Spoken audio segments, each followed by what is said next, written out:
রাধে রাধে, কেমন আছে সবাই? আশা করি ভালো আছে, আমিও ভালো আছি। তো তোমাদের আগের ভিডিওতে বলেছিলাম যে মা বাড়িতে নেই, মা গেছে আমার ননদের বাড়িতে।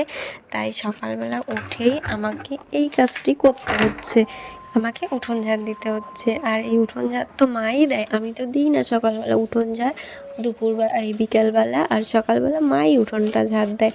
আমার আর এই কাজগুলো করা লাগে না, কিন্তু আজকে তো মা বাড়িতে নেই, তার জন্য আমাকেই করতে হচ্ছে।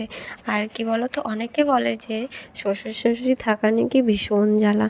কি জানি, আমি তো বুঝি যে শ্বশুর শাশুড়ি থাকা খুবই ভালো। কারণ কি বলো তো, এই যে আমার কাজগুলো তো আমাকে করে দিচ্ছে আমার শাশুড়ি মা, তাই না? তাহলে আমার কাজগুলো আগাচ্ছে, তারপরে আমার ছেলেটাকে দেখছে, আমার ছেলের দিকে নজর দিচ্ছে। হ্যাঁ, আমার ছেলেটা এখন হয়তো বড় হয়ে গেছে, এখন আর অতটা নজর দেওয়া লাগে না, কিন্তু ছোটোবেলায় তো তাকে মানুষ করেছে, তো সেই দিকটা তো খেয়াল রাখছে, তাই না? আর আমাকে অনেক হাতের কাজও করে দেয়, তো সেই দিকটা তো আমি অনেক রেহাই পাচ্ছি, তাই না? আর হ্যাঁ, শ্বশুর শাশুড়ি তো সবাই একটু বকবেই, বকবে না কেন? একটু তো শাসন করবেই। একটু ভুল হয়ে গেলে তো শাসন করে। কেন তোমাদের মা বুঝি শাসন করেনি কোনো দিন?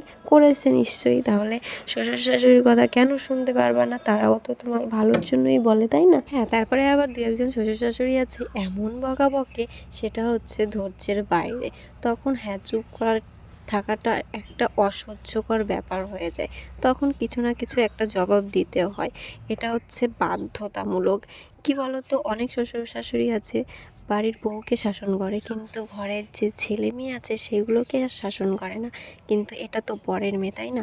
শাসন করতে তো কোনো কিছু বাধবে না, এটাকে শাসন করা যায়, কিন্তু ঘরের মেয়েকে শাসন করা যায় না। তাদের ব্যাপারটা আলাদা। আর যেসব শ্বশুর শাশুড়ি ভীষণই ভালো, তাদের দিকটা আবার আলাদা। তারা সবসময় চায় যে আমার ছেলে বৌমা মেয়ে সবাই ভালো থাকুক, আর তাদের ব্যাপারটাও আলাদা। তার জন্য বলছি, শ্বশুর শাশুড়ি কখনো বেশি হয় না, এদের আশীর্বাদ সবসময় কাজে লাগে। তাই সবাই মিলেমিশে থেকো, এটাই বলার। তারপরে দেখতে পেলে আমি স্নান করে চলে এসেছি। কারণ কি বলো তো, বাবা এখন গেছে হচ্ছে বাজারে, তাই ভাবলাম যে এই মুহূর্তে আমি স্নান করে আসি, তাহলে আমার সব কাজ করা হয়ে যাবে। স্নান করে তারপরে আমি পুজোর তুলসী মন্দিরটা মুছে নিলাম, তারপরে দিতে এসেছি পুজো। কারণ মা তো সকালবেলাই পুজো দেয়, আর যেহেতু আমার কাজ করতে করতে একটু দেরি হয়ে গেল, তাই ভাবলাম যে ঝটপট করে একটু পুজোটাও দিয়ে ফেলি, তারপরে বাবা যখন বাজার থেকে আসবে তখন দেখা যাবে। তাই আমি এখন পুজো দিতে বসে গেছি।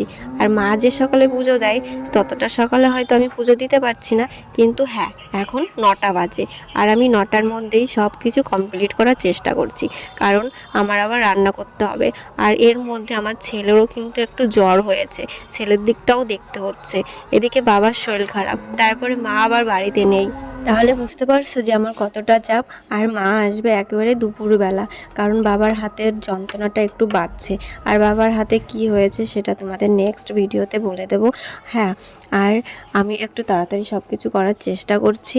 তারপরে কি বলো তো, আবার ছেলেকে খাওয়াতে হবে। ছেলে এখনও কিন্তু কিছুই খায়নি। সকালবেলা একটু শুধু গরম জল দিয়েছি, সেই গরম জলটাই খেয়েছে, তার জন্য। আর এই যে আমার ছেলে দেখেছো, দুষ্টুমি করছে।